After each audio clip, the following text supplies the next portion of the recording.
Hello mga ka-awesome, kamusta po kayo? Sana po'y maayos kayo at masaya nating napapaglingkuran at naasikaso ang ating mga awesome kids or ang ating mga anghel.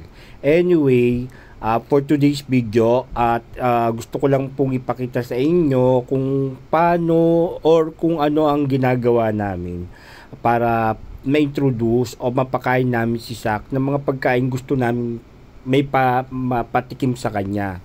Kasi sa totoo lang po, bilang isang health advocate, kung di nyo po na itatanong, dahil nagpo-promote po ako ng mga organic products po. Kaya importante po sa akin dahil nadala ko na rin yon para sa pamilya ko na organic din yung mga kinakain nila.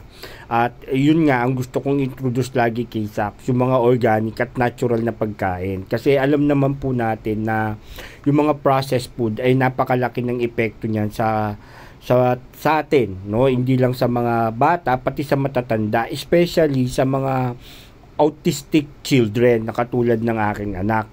Dahil nakakapag-trigger to sa behavior nila, yung mga processed foods na yan. So, yun din kasi ang advice sa amin ng developmental pediatrician namin. So, as soon as possible, hanggat maaari, wag natin mapakain ng ating mga anak ng mga processed foods. So, dati guilty din ako dun napakain ko siya ng mga processed food like yung pancit canton. Naku, favorite niya yun dati. Nung 8 months old siya, nung hindi pa siya nadadiagnose, yun napakain namin siya noon. Pero nung na-diagnose na siya at nalaman na namin na malaking factor yung pagkain nila sa kanilang behavior, kaya naging strict kami sa diet niya.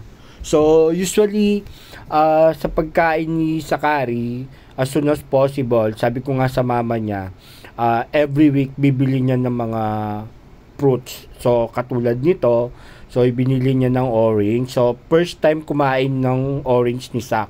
So, ang ginagawa lang po niya, usually, sa isang plato, ilalagay dun ng mama niya yung orange. So, katulad ng ginawa niya ngayon.